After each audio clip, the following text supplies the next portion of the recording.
Hello friends, എല്ലാവർക്കും good morning. അപ്പോൾ എല്ലാവർക്കും ഇന്നത്തെ ഒരു അടിപൊളി വിശേഷത്തിലേക്ക് തന്നെ സ്വാഗതം.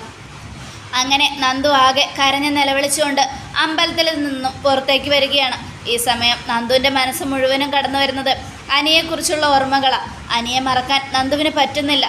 അത്രയ്ക്കും ഇഷ്ടം അനിയോടുണ്ട്. എന്തു ചെയ്യും? പൂജാരി ഇപ്പോൾ പറഞ്ഞതുപോലെ സംഭവിച്ച അനിയുടെ ജീവിതം താറുമാറാവും. അനാമികയെ കല്യാണം കഴിച്ച് അവളും തമ്മിലുള്ള ബന്ധം പിരിഞ്ഞ് എങ്ങനെയെങ്കിലും അനി തൻ്റെ കഴുത്തിൽ താലി കെട്ടുമെന്നാണ് പൂജാരി പറഞ്ഞത്. ഇല്ല, അതൊരിക്കലും നടക്കാൻ പാടില്ല.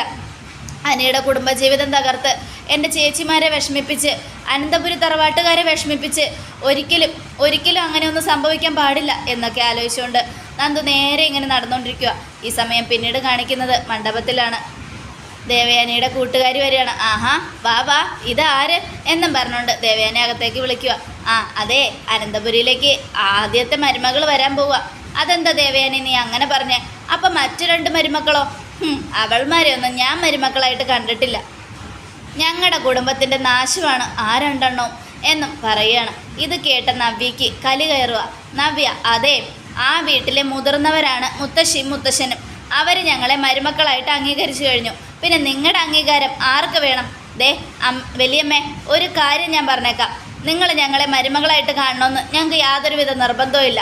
പക്ഷേ ആ വീട്ടിലുള്ളവർ ഞങ്ങളെ കുറ്റപ്പെടുത്താതിരുന്നാൽ മതി. അത്രയേ ഉള്ളൂ. നിങ്ങൾ നിങ്ങളുടെ ഇളയ മരുമകളെ ഉള്ളം കൈ കൊണ്ട് നടക്കോ, തലയെ കയറ്റി വെച്ച് നടക്കോ, എന്താണെന്ന് വെച്ചാൽ ചെയ്തോ. എന്നെയും എൻ്റെ നയനെയും വെറുതെ വിടണം. എടി, ആദ്യം നീയൊക്കെ കല്യാണം കഴിച്ച് വരുമ്പോൾ പയ്യൻ്റെ അമ്മമാരാണ് നിന്നെയൊക്കെ അംഗീകരിക്കേണ്ടത്. അമ്മായി അമ്മമാരെ അംഗീകരിക്കാതെ വേറെ ആരെ അംഗീകരിച്ചിട്ട് എന്താ കാര്യം? ഞാനൊരു കാര്യം പറയാം. നീയൊക്കെ ഞങ്ങളുടെ വീട്ടിലെ പുറമ്പോക്കുകളാണ്. അത് കേട്ടതും ദേവയാനി, അങ്ങനെയൊന്നും സംസാരിക്കരുത്. എൻ്റെ മക്കൾക്ക് മനുഷ്യരാണെന്നുള്ളൊരു പരിഗണനയെങ്കിലും കൊടുക്കണം. അതിന് അച്ഛനും അമ്മയും മനുഷ്യരല്ലല്ലോ, പിന്നെ എങ്ങനെയാ മക്കൾ മനുഷ്യരാകുന്നത്? അത് കേട്ടതും നവ്യ ദേവയാനിയെ തല്ലാനായിട്ട് പോവുക. അത് കണ്ടതും കനക തടഞ്ഞു. മോളെ, വേണ്ട, കൂടുതലൊന്നും സംസാരിക്കണ്ട. ഇത് കേട്ടതും എന്തൊക്കെയായാലും ഒരു കാര്യം ഞാൻ പറഞ്ഞേക്കാം. ഇതിൻ്റെ പേരിൽ ഞങ്ങളോട് പൊരുതാനാണ് നിങ്ങളുടെ ഉദ്ദേശമെങ്കിൽ നടക്കില്ല. അനന്തപുരിയിലെ മരുമക്കളുടെ സ്ഥാനം ഞങ്ങൾക്കുമുണ്ട്. അനന്തപുരിയിലെ മറ്റു രണ്ട് മൂത്ത പേരക്കുട്ടികളും കല്യാണം കഴിച്ചു കൊണ്ടുവന്ന മരുമക്കളാണ് ഞങ്ങൾ, ഭാര്യമാരാണ് ഞങ്ങൾ. അങ്ങനെയുള്ളപ്പോൾ നിങ്ങൾ എന്തൊക്കെ പറഞ്ഞാലും എന്തൊക്കെ ചെയ്താലും എന്തൊക്കെ ചെയ്യാൻ പാടില്ല എന്ന് വിചാരിച്ചാലും നടക്കുന്നത് ഒന്ന് തന്നെയായിരിക്കും. അതുകൊണ്ട് എനിക്ക് കൂടുതലൊന്നും പറയാനില്ല. എന്തൊക്കെ സംഭവിച്ചാലും ഞങ്ങൾക്കൊരു ബുദ്ധിമുട്ടുമില്ല എന്ന് പറയാം. നീയൊക്കെ ഒന്ന് പോടി. നീയൊക്കെ എന്തൊക്കെ പറഞ്ഞാലും അനാമിക മോളുടെ സ്റ്റാറ്റസ് നിനക്ക് അറിയില്ല. മോളെപ്പോലെ ഒരു നല്ല പെൺകുട്ടിയെ ഇനി ഞങ്ങൾക്ക് കിട്ടാനുമില്ല എന്നും പറഞ്ഞ് ദേവയാനി പോയി. അപ്പോൾ ദേവയാനിയുടെ കൂട്ടുകാർ ഇക്കണക്കിന് പോയാൽ അനന്തപുരിയിൽ കനകയുടെ മക്കൾ ഒരുപാട് ബുദ്ധിമുട്ടുമല്ലോ. ഞാൻ ബുദ്ധിമുട്ടൊന്നുമില്ല. എനിക്ക് ഇതുപോലെ എതിർത്ത് നിൽക്കാനും സംസാരിക്കാനും നന്നായിട്ട് അറിയാം. പിന്നെ ബുദ്ധിമുട്ടും എൻ്റെ അനിയത്തി നയന. പിന്നെ അവൾ മാറിയാൽ ഈ അമ്മായിയമ്മമാരുടെ നാവൊക്കെ അങ്ങോട്ട് അടങ്ങിക്കോളും എന്നും പറഞ്ഞ് നവ്യ ഭയങ്കര ദേഷ്യത്തിൽ നിൽക്കുക. ഈ സമയം കൂട്ടുകാരി അങ്ങ് പോയി. കൂട്ടുകാരി പോയി കഴിഞ്ഞതും കനക, ഇതെന്താ മോളെ, എപ്പോഴും നിങ്ങളെ കുറ്റപ്പെടുത്താൻ മാത്രമേ അവർ വായ തുറക്കുന്നുള്ളല്ലോ. എനിക്കറിയാം, എന്ത് ചെയ്യാനാ, പറഞ്ഞിട്ട് കാര്യമില്ല. അവർക്കൊക്കെ അഹങ്കാരം കൂടുതലാമ്മേ. പറയട്ടെ, അനാമിക്ക് തലയെ കയറ്റിക്കൊണ്ട് നടക്കട്ടെ. അല്ലമ്മേ, നന്ദു എവിടെ? അറിയില്ലല്ലോ മോളെ. അവൾ ചിലപ്പോൾ അവിടെ എവിടെയെങ്കിലും മാറി നിൽക്കുമായിരിക്കും. അത് ശരിയാ, ഈ കല്യാണം കാണാനുള്ള ശക്തി അവൾക്കുണ്ടാവില്ലമ്മേ. അതുകൊണ്ട് ആ പാവം അങ്ങനെ ചെയ്തത്. പാവം, എനിക്കും ഒരുപാട് സങ്കടമുണ്ട്. എന്തൊക്കെയായാലും നന്ദുവിൻ്റെ ഭർത്താവായിട്ട് അനി മതിയായിരുന്നു. അനാമിക വേണ്ടായിരുന്നു അവൻ്റെ ഭാര്യയായിട്ട് എന്നൊക്കെ പറയാണ്. വേണ്ട മോളെ, ഇനി അങ്ങനെയൊന്നും ചിന്തിക്കുക പോലും പാടില്ല എന്നൊക്കെ പറയുക. ഈ സമയം അനി എല്ലായിടത്തും അന്വേഷിക്കുക. നന്ദുവിനെ കാണുന്നില്ല. അപ്പോൾ കൂട്ടുകാരനോട്, എടാ നന്ദു എവിടെടാ? അത് എടാ, നീ എന്തിനാ അവളെക്കുറിച്ച് അന്വേഷിക്കുന്നേ? അവൾ എവിടെയെങ്കിലുമൊക്കെ ഉണ്ടാവും. നീ ഈ കല്യാണം മര്യാദയ്ക്ക് കഴിച്ചോളണം, അല്ലാതെ അവളെ അന്വേഷിച്ചുകൊണ്ട് ഇവിടെ നിൽക്കരുത്, മനസ്സിലായല്ലോ? അത് കേട്ടതും, എടാ എനിക്ക് അവളെ കാണണോടാ. കല്യാണം ഏതാണ്ട് അടുത്തു. ഇപ്പോൾ താലി കെട്ടും കുറച്ച് നേരം കഴിഞ്ഞാൽ. അപ്പോഴാണോ നീ അവളെ കാണണമെന്ന് പറയുന്നേ? മറ്റുള്ളവരെ കൊണ്ട് അവളെ ചീത്ത കേൾപ്പിക്കാതെ മര്യാദയ്ക്ക് അവിടെ പോയിരുന്ന് കല്യാണം കഴിക്കാൻ നോക്ക് എന്നൊക്കെ പറഞ്ഞ് കൂട്ടുകാരന്മാർ അനിയെ വഴക്കു പറയാം. ഈ സമയം ആദർശ് വരികയാണ്. ആദർശ് വന്നതും, അനി നീങ്ങ വന്നേ. എന്താ ആദർശേട്ടാ? മുഹൂർത്താവാറായി. പോയി അനാമികയുടെ അച്ഛൻ്റെയും അമ്മയുടെയും കാൽക്കലിൽ വീണ് അനുഗ്രഹം മേടിക്ക്. ശരി ആദർശേട്ടാ എന്നും പറഞ്ഞ് അനി അവർ രണ്ടുപേരുടെയും കാലിൽ വീണ് അനുഗ്രഹം മേടിക്കുകയാണ്. ഇതെല്ലാം കണ്ട് സന്തോഷത്തോടെ മുത്തശ്ശിരിക്കുക. അപ്പോഴേക്കും നമ്മുടെ അനി അവിടെ കയറി ഇരുന്നതിന് ശേഷം എല്ലാവരും സന്തോഷത്തോടെ അനിയെ തന്നെ നോക്കുക. അപ്പോൾ അതൊക്കെ കണ്ടപ്പോൾ നമ്മൾ ദേവയാനി ആദർശിനോട്, നിൻ്റെ ഭാര്യയ്ക്ക് ഇതൊന്നും ഇഷ്ടപ്പെടുന്നില്ല, അമ്മ എന്തിനാ അമ്മ ഈ സമയത്ത് ഇങ്ങനെയൊക്കെ പറയുന്നേ? അവള് അങ്ങനെയൊന്നും ചിന്തിക്കുന്നവളല്ലമ്മേ. അവൾക്ക് അതിൻ്റെ ആവശ്യമില്ല. അവൾ എന്നോട് കുറച്ച് മുമ്പ് എന്താ പറഞ്ഞെന്നറിയാമോ? ദേ ആ നവ്യ ഇവൾ ഡിസൈൻ ചെയ്ത മാലയാണ് കല്യാണ പെണ്ണ് ഇട്ടിരിക്കുന്നതെന്നും അതുപോലുള്ള ഡിസൈനുകളാണ് ഈ വീട്ടിൽ എല്ലാവരും ഇട്ടിരിക്കുന്നതെന്നും അതുപോലെ അവൾ കാരണം കോടിക്കണക്കിന് ലാഭമാണ് നമുക്ക് കിട്ടിയതെന്നൊക്കെ. അത് സത്യമല്ലമ്മേ, അല്ലാതെ നുണയൊന്നുമല്ലല്ലോ. അമ്മ വെറുതെ അവരെ ചൊറിയാൻ പോയി കാണും, അതുകൊണ്ടായിരിക്കും അവരങ്ങനെയൊക്കെ സംസാരിച്ചത്. ഇത് കേട്ടതും ദേവേനെ ദേഷ്യപ്പെടുക. അല്ലെങ്കിൽ നീ നിൻ്റെ ഭാര്യയല്ലേ സപ്പോർട്ട് ചെയ്യൂ. അമ്മേ, ഞാൻ എവിടെയാണോ ന്യായം അവിടെ ന്യായം പറഞ്ഞോളൂ, അല്ലാതെ ഞാൻ ആരെ സപ്പോർട്ട് ചെയ്തൊന്നുമല്ല. അമ്മ വെറുതെ എന്തിനാ അവളുടെ മെക്കിട്ട് കയറാൻ പോകുന്നേ? ശരി, സമ്മതിച്ചു. അമ്മയ്ക്ക് ഇഷ്ടം അനാമികയാണ്. അമ്മ അനാമികയെ സ്നേഹിച്ചോ? ഇനി അതിൻ്റെ പേരിൽ നയനയെ നവ്യം കുറ്റപ്പെടുത്തണ്ട. ഇത് കേട്ടതും നമ്മുടെ ദേവേനെ ദേഷ്യം പിടിച്ച് മുഖം മുറിപ്പിച്ച് നിൽക്കുക. അല്ല, പെണ്ണിനെ കൂട്ടിക്കൊണ്ടുവാ, പെണ്ണിനെ കൊണ്ടുവരാൻ സമയമായല്ലോ എന്നും പൂജാരി. അത് കേട്ടതും വാ ഞാനും കൂടെ വരാം രേവതി എന്നും പറഞ്ഞ് ദേവേനും രേവതിയും കൂടെ അങ്ങ് പോവുക. ഈ സമയം നയന, ആദർശേട്ടാ എവിടെയും നന്ദുവിനെ കാണുന്നില്ലല്ലോ ആദർശേട്ടാ. ഇവിടെ എവിടെയെങ്കിലും ഉണ്ടാവും. ചിലപ്പോൾ അവൾ ഇവിടെ മുമ്പിൽ വന്ന് നിൽക്കാനുള്ള ധൈര്യം ഉണ്ടാവില്ല. അനി എങ്ങാനും മനസ്സ് മാറുമെന്നുള്ള പേടിയിൽ എവിടെയെങ്കിലും മാറി നിൽക്കുന്നുണ്ടാവും ആ പാവം. അതിനെക്കുറിച്ച് ഓർത്ത് താൻ വിഷമിക്കേണ്ട നയനെ, എന്തായാലും നന്ദു ഇവിടെയൊക്കെ തന്നെ ഉണ്ടാവും എന്നൊക്കെ പറയണം. ഈ സമയം നന്ദുവിനെയാണ് കാണിക്കുന്നത്. നന്ദു ഇങ്ങനെ നടന്നു വന്നുകൊണ്ടേയിരിക്കുക. അങ്ങനെ ഒരു പാലത്തിൻ്റെ മുകളിൽ കയറി നിൽക്കുകയാണ് നന്ദു. എന്നിട്ട് അനിയെക്കുറിച്ച് ആലോചിച്ചു. അനി തന്നെ ചേർത്ത് പിടിച്ചതും എടുത്തു പൊക്കി കറക്കിയതും ഒക്കെ ആലോചിച്ചു. അതിനുശേഷം ഇല്ല, ഞാൻ ജീവിച്ചിരുന്ന ശരിയാവില്ല, ഞാൻ മരിച്ച എല്ലാ പ്രശ്നങ്ങളും തീരും, അനിയും അനാമികയും സന്തോഷത്തോടെ ജീവിക്കും, അവരുടെ ജീവിതം സന്തോഷകരമാകണം, അതിന് ഞാൻ മരിക്കണം, ഞാൻ മരിച്ചാൽ മാത്രമേ അത് നടക്കൂ എന്നൊക്കെ ആലോചിച്ചുകൊണ്ട് നന്ദു കരയുക. എങ്ങനെയെങ്കിലും ഇവിടുന്ന് ചാടിയേ മതിയാകും. ചാടാനുള്ള ധൈര്യമില്ല, ആത്മഹത്യ പക്ഷേ ചെയ്തേ പറ്റൂ എന്നും ആലോചിച്ചുകൊണ്ട് നന്ദു ചാടാനായിട്ട് റെഡിയായി നിൽക്കുക. ഇതേസമയം അനാമികയാണ് കാണിക്കുന്നത്. അനാമിക സെൽഫി എടുത്തുകൊണ്ടൊക്കെ ഇങ്ങനെ ഭയങ്കര സന്തോഷത്തോടെ തന്നെ ഇരിക്കുക. അപ്പോഴേക്കും ദേവയാനിയും രേവതിയും കൂടെ വന്നു. അതേ, സെൽഫി എടുത്തോണ്ടിരുന്നാൽ മതിയോ, മുഹൂർത്തമായി എന്നും പറയുക. അത് കേട്ടതും ഞാനും അതിനു വേണ്ടി തന്നെ കാത്തിരിക്കുമായിരുന്നു ആൻറ്റി. അമ്മേ, എത്രയും പെട്ടെന്ന് കല്യാണം നടക്കണമെന്നുള്ള ആഗ്രഹമല്ലേ എനിക്കും. എൻ്റെ അനിയെ എനിക്ക് അത്രയ്ക്ക് ഇഷ്ടമാണ്. അതുകൊണ്ടാണല്ലോ മോൾക്ക് അനിയെ കിട്ടാൻ വേണ്ടി ഞങ്ങളൊക്കെ ഒരുപാട് കഷ്ടപ്പെട്ടത്. എന്തായാലും എനിക്ക് നല്ല വിഷമമുണ്ട്. അവൻ്റെ മുഖം എന്തോ വീർത്തിരിപ്പുണ്ട്. അവൻ ആരെങ്കിലും തല്ലിയോ എന്ന് ചോദിക്കുകയാണ്. അങ്ങനെ അനി ആരും തല്ലേണ്ട ആവശ്യമില്ലല്ലോ, അത് ബാത്റൂമിൻ്റെ ഡോറിലൊന്ന് മുഖം അടിച്ചതാ മോളെ. അനിയെ ആരോ തല്ലിയതുപോലെയാണ് എനിക്ക് തോന്നിയത് എന്നും രേവതി. അപ്പോൾ നമ്മുടെ അനാമിക, അനിയെ തല്ലേണ്ട ആവശ്യമൊന്നുമില്ലല്ലോ, അനി നല്ല പയ്യനല്ലേ. അപ്പം മോൾക്കറിയാലോ അനി നല്ല പയ്യനാണെന്ന്. പിന്നെ അവനെ ആരെങ്കിലും തല്ലുമെന്ന് മോൾക്ക് തോന്നുന്നുണ്ടോ? എന്തായാലും മോളി നിലവിളക്ക് പിടിക്കും, എന്നിട്ട് വാ എന്നും പറഞ്ഞുകൊണ്ട് നിലവിളക്കും പിടിച്ചുകൊണ്ട് അവരെല്ലാവരും അങ്ങോട്ടേക്ക് പോവുകയാണ്. ഈ സമയം ജാനകി, അതെ ആ മൊട്ടച്ചിയെ ഇവിടെ എങ്ങും കാണുന്നില്ലല്ലോ. നീ എന്താ ജാനകി ഇങ്ങനെയൊക്കെ പറയുന്നേ? അവൾ നിന്നോട് എന്ത് തെറ്റാ ചെയ്തത്? ഞാൻ വേറൊന്നും കൊണ്ട് പറഞ്ഞതല്ല, ഇവിടെയെങ്ങും കാണാനില്ല. ഇനി അവളെ കാണാത്തതിൻ്റെ പേരിൽ എനിക്ക് നല്ല ടെൻഷനുണ്ട്. അതെന്തിനാ നീ ടെൻഷൻ അടിക്കുന്നേ? അവൾ ഇവിടെ എവിടെയെങ്കിലും മാറി നിൽക്കുന്നുണ്ടാവും. നീ അല്ലേ പറഞ്ഞത് കല്യാണ സമയത്ത് മുമ്പിലേക്ക് വരരുതെന്ന്? അപ്പം പിന്നെ മാറി നിൽക്കുന്നുണ്ടാവും. ഇനി അവൾ കാരണം ഈ കല്യാണം മുടങ്ങുമെന്ന എൻ്റെ പേടി. അതെന്തിനാ അവൾ കാരണം ഈ കല്യാണം മുടങ്ങുന്നത്? അവൾ സ്നേഹിച്ച പയ്യനാണല്ലോ ആനി. ഇനി അവനെ കിട്ടാതെ ആവുമ്പോൾ അവൾ ഈ കല്യാണം മുടക്കിയിട്ട് അവനെ സ്വന്തമാക്കാൻ ശ്രമിച്ചാലോ? എൻ്റെ ജാനകി, നീ ഇങ്ങനെയൊന്നും പറയരുത്. നീ ഇങ്ങനെ പറഞ്ഞാൽ ശരിയാവില്ല. അത് നല്ല കാര്യമല്ല ജാനകി. നിൻ്റെ മനസ്സിൽ അനാമികയാണ് നിൻ്റെ മരുമകൾ. അവരുടെ കല്യാണവും നടക്കാൻ പോവുക. ഇനി നീ നന്ദുവിനെ കുറ്റപ്പെടുത്തരുത്. അവൾ നിനക്കൊരു ശല്യവും ചെയ്യുന്നില്ലല്ലോ. നമ്മൾ പറഞ്ഞപ്പോൾ കാര്യം പറഞ്ഞ് മനസ്സിലാക്കിയപ്പോൾ അവൾ ഒഴിഞ്ഞു മാറിയില്ലേ?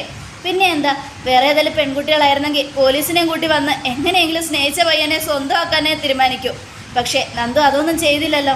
അങ്ങനെയുള്ളപ്പോൾ അവളെ മൊട്ടച്ചെന്ന് വിളിക്കുന്നതും കുറ്റപ്പെടുത്തുന്നതും അപമാനിക്കുന്നതും ഒക്കെ നിർത്തണം.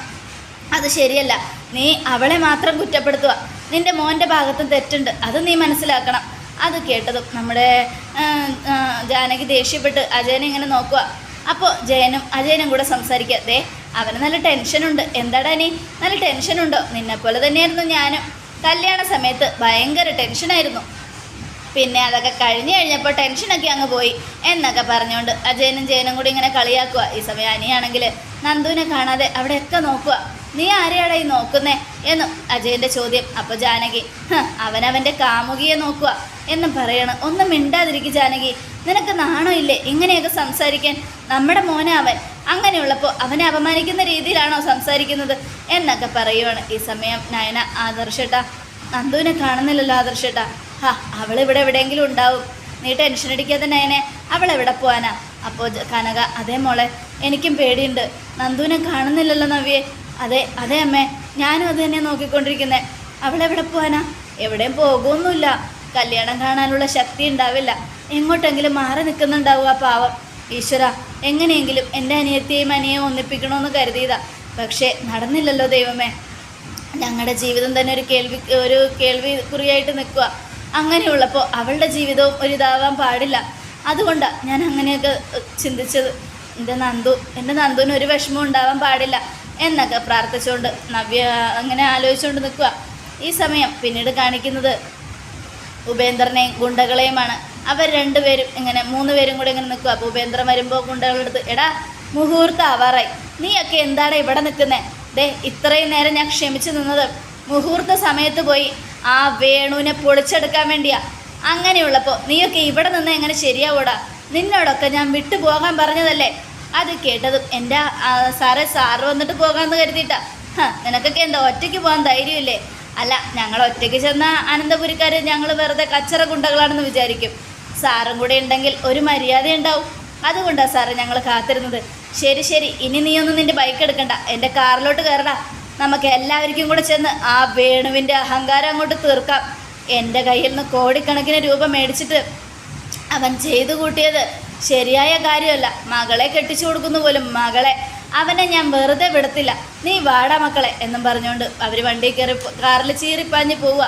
ഈ സമയം അനാമിക വരിക. അനാമിക വന്നതും അനാമിക നമ്മുടെ ജാനകിയുടെയും പിന്നെ അജയൻ്റെയും കാൽക്കലിൽ വീണ് അനുഗ്രഹമൊക്കെ മേടിക്കുക. അപ്പോൾ ദേവയാനി, എടാ നിൻ്റെ ഭാര്യയുടെ മുഖം നോക്കി, അവൾ മുഖവും വീർപ്പിച്ചാണ് നിൽക്കുന്നത്. അവൾക്കിതൊന്നും ഇഷ്ടപ്പെടുന്നില്ല. അമ്മ വേണ്ട, ഞാൻ അമ്മയോട് പറഞ്ഞു ഇതുപോലുള്ള കാര്യങ്ങളൊന്നും പറയണ്ടെന്ന്. നമ്മുടെ കുടുംബത്തിൽ നടക്കുന്ന പ്രശ്നങ്ങളൊക്കെ ഇനി അനാമികയുടെ ബന്ധുക്കളെ കൂടെ അറിയിക്കണോ? ദേ ഇങ്ങനെയൊന്നും സംസാരിക്കുന്നത് ശരിയല്ല അമ്മേ. അതുകൊണ്ട് അമ്മ ഇനിയിപ്പോൾ ഈ സംസാരം ഇവിടെ നിർത്തണം.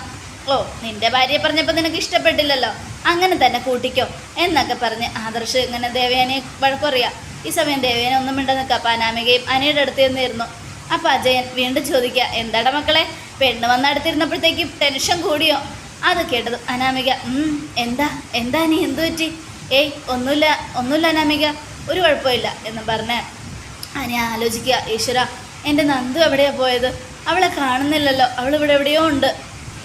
ഒന്നവൾ മുന്നിൽ വന്നിരുന്നെങ്കിൽ പാതി ആശ്വാസമായിരുന്നു എന്നൊക്കെ ആലോചിച്ചുകൊണ്ട് നമ്മുടെ അനി അവിടെയൊക്കെ നോക്കുക. പക്ഷേ എവിടെയും നന്ദുവിനെ കാണുന്നില്ല. ഈ സമയം നമ്മുടെ ഉപേന്ദ്രൻ കാറുമായിട്ട് അവിടെ വാതിക്കലെത്തിയതും ഉപേന്ദ്രൻ, എടാ മുഹൂർത്തമായിട്ടില്ല, ഉള്ളിൽ സമയമൊക്കെ സൗണ്ടൊക്കെ കേൾക്കുന്നുണ്ട്, അതുകൊണ്ട് മുഹൂർത്തം അവൻ ഇനി 3-4 മിനിറ്റ് ഉണ്ടാവും.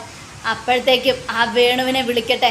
അവനെങ്ങാനും വന്നെനിക്ക് ഇതിനുള്ള മറുപടി തന്നില്ലെങ്കിൽ ഉറപ്പായിട്ടും ഞാൻ ഈ കല്യാണം മുടക്കും.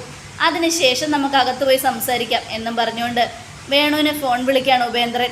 ഫോൺ അടിക്കുന്ന ശബ്ദം കേട്ട് അനാമിക ഞെട്ടി, വേണുവും ഞെട്ടി. അപ്പം രേവതി, ആരാ വേണു ഏട്ടാ? ആ ഉപേന്ദ്രനടി, ഫോൺ എടുക്ക് വേണു ഏട്ടാ, ഇല്ലെങ്കിൽ പ്രശ്നമാവും.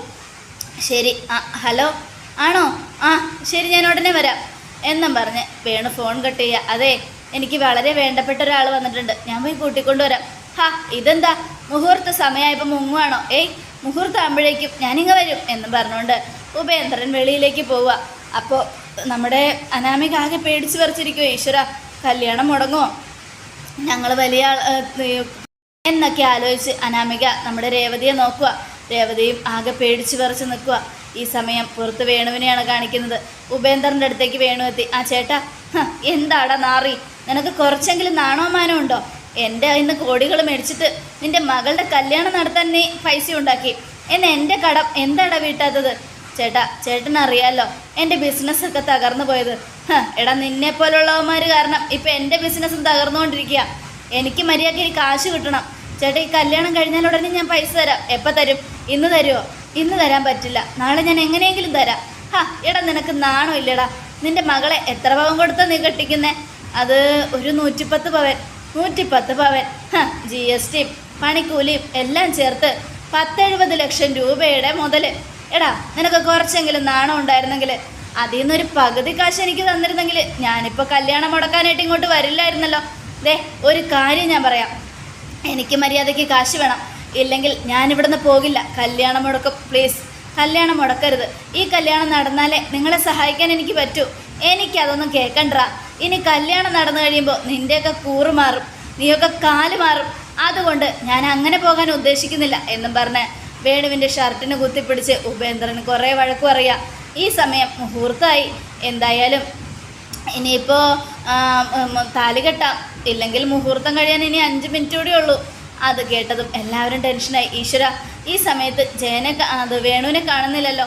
ഓ, വളരെ വേണ്ടപ്പെട്ട ആളായിരിക്കും വന്നത്, ഇല്ലെങ്കിൽ അങ്ങേര് തന്നെ പോയി വിളിക്കില്ലല്ലോ. എന്തായാലും ഞാൻ പോയി നോക്കിയിട്ട് വരാം എന്നും പറഞ്ഞ് ആദർശ് അങ്ങ് പോവുക. ഈ സമയം രേവതി ആകെ ടെൻഷൻ അടിച്ച് നിൽക്കുക. അപ്പോൾ അനാമിക അനിയെ നോക്കി, അതിനുശേഷം രേവതിയെ നോക്കി. എന്താ അമ്മേ? ദേ ആ ഉപേന്ദ്രൻ വന്നിട്ടുണ്ട് മോളെ എന്നും രേവതി ആംഗ്യ ഭാഷയിൽ പറയുക. അത് കേട്ടതും വളരെ ടെൻഷനോടുകൂടെ തന്നെ നമ്മുടെ അനാമിക അനിയെ നോക്കുകയാണ്. അതോടുകൂടെ എപ്പിസോഡ് അവസാനിക്കുകയാണ്. നാളത്തെ ഒരു തകർപ്പൻ വിശേഷത്തിനായിട്ട് കാത്തിരിക്കുക. എല്ലാവർക്കും ഒരിക്കൽ കൂടെ നല്ലൊരു ശുഭദിനം തന്നെ ആയിക്കോട്ടെ. Thank you friends.